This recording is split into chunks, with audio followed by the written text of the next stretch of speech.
네, 올 수능은 주요 과목이 모두 까다롭게 출제된 데다 문이과 통합으로 치러지면서 예년에 없던 변수가 많이 생겼는데요. 대입 준비 이런 가운데 어떻게 하면 좋을지 전문가에게 들어보겠습니다. 서울시 교육청 진학지도지원단의 안성환 선생님 전화 연결합니다. 선생님 안녕하세요. 네, 안녕하세요. 대진고등학교 안성환입니다. 네, 반갑습니다. 선생님 지금 꽤 많이 혼란스러운 상황입니다. 일단 한 과목 한 과목 좀 살펴볼게요. 먼저 국어부터 보죠. 이 표준 점수 최고점이 수능 도입 역사상 두 번째로 높게 나왔습니다. 역대급으로 어려웠다는 얘기가 될 텐데 이러다 보니까 상위권 진학에 상당한 영향이 있을 수밖에 없겠죠?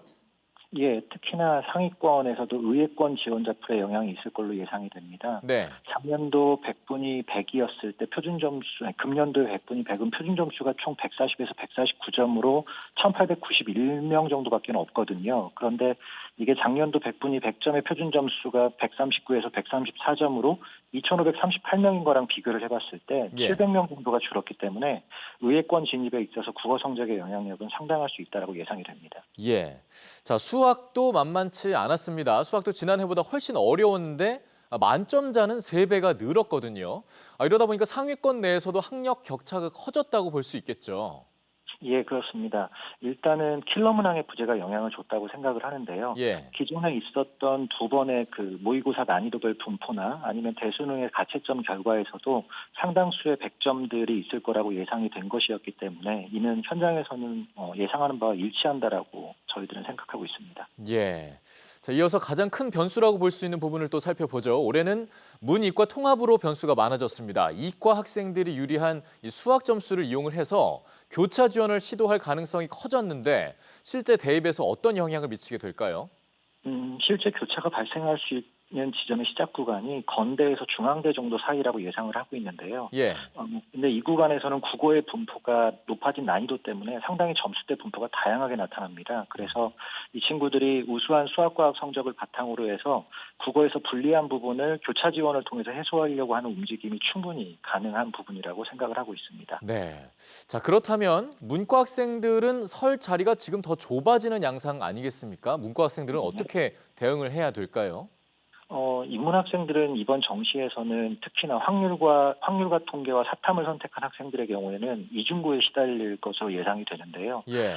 수학에서는 우수한 성적을 받은 학생은 있지만 충분한 도수가 있지 않다라는 점, 그리고 특히나 주목할 점은 사탐에서 100분위 기준으로 변환 표준 점수라는 것을 사용하게 될 텐데 이 부분에서 100분위가 상당히 큰 손해를 볼 수 있다는 점입니다. 예. 다시 조금 더 풀어 말하자면 최고점의 차이는 확통과 미적 기하가 147하고 144로 3점 차 정도로 예상이 되는데 문제는 단순한 점수 차이가 아니라 확통을 선택한 학생의 수가 거의 없다라는 점인 거죠. 그래서 대략 이 부분은 한 확통 선택자가 1등급 내에서 한 7% 정도 될 것으로 예상을 하고 있고요. 예. 그리고 두 번째로는 100분위가 사탐에서 100분위가 만점이 아니면 한 문항만 틀려도 100분위가 4, 5점씩 하락하게 되는 현상이 있을 거거든요. 그렇게 되면 연고대 이하 건웅동까지는 변환 표준 점수를 활용하기 때문에 이 부분에서는 상당히 정시에 있어서 부담으로 갈 수 있다. 그래서 결론적으로 인문계열 학생들은 자연계열 학생들이 넘어오지 않을 만한 그런 순수 인문계열의 모집 단위로 쏠림 현상이 발생할 수도 있다라고 예상이 됩니다.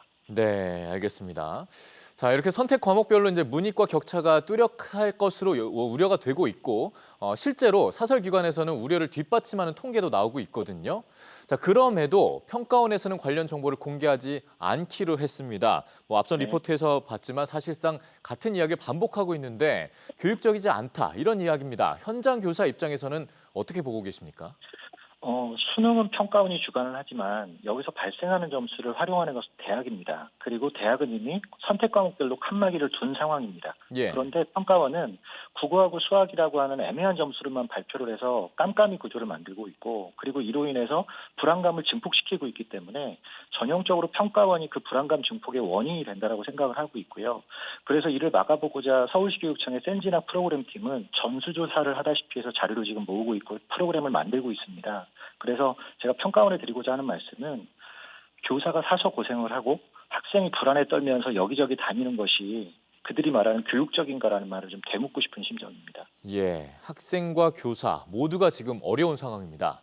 자, 이런 가운데 정시 모집 원서 접수가 이제 3주 남았습니다. 이 남은 기간을 수험생들 입시 전략 어떻게 좀 짜면 좋을까요? 당연히 좀 차분한 자세로 임해야 될 것 같고요. 예. 그리고 성적대별로 뭔가 조언하기에는 좀 부족함이 있는 시간이어서 아까도 말씀드렸지만 공교육기관인 서울시교육청을 좀 믿고 무료로 일선 학교에 다 배포하고 있는 센지나 프로그램 같은 걸 통해서 자신의 대학별 환산점을 계산하고 유불리를 조금 더 객관적으로 판단하도록 당부하고 싶고요.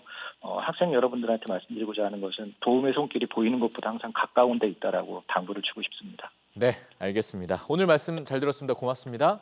네, 고맙습니다. 네.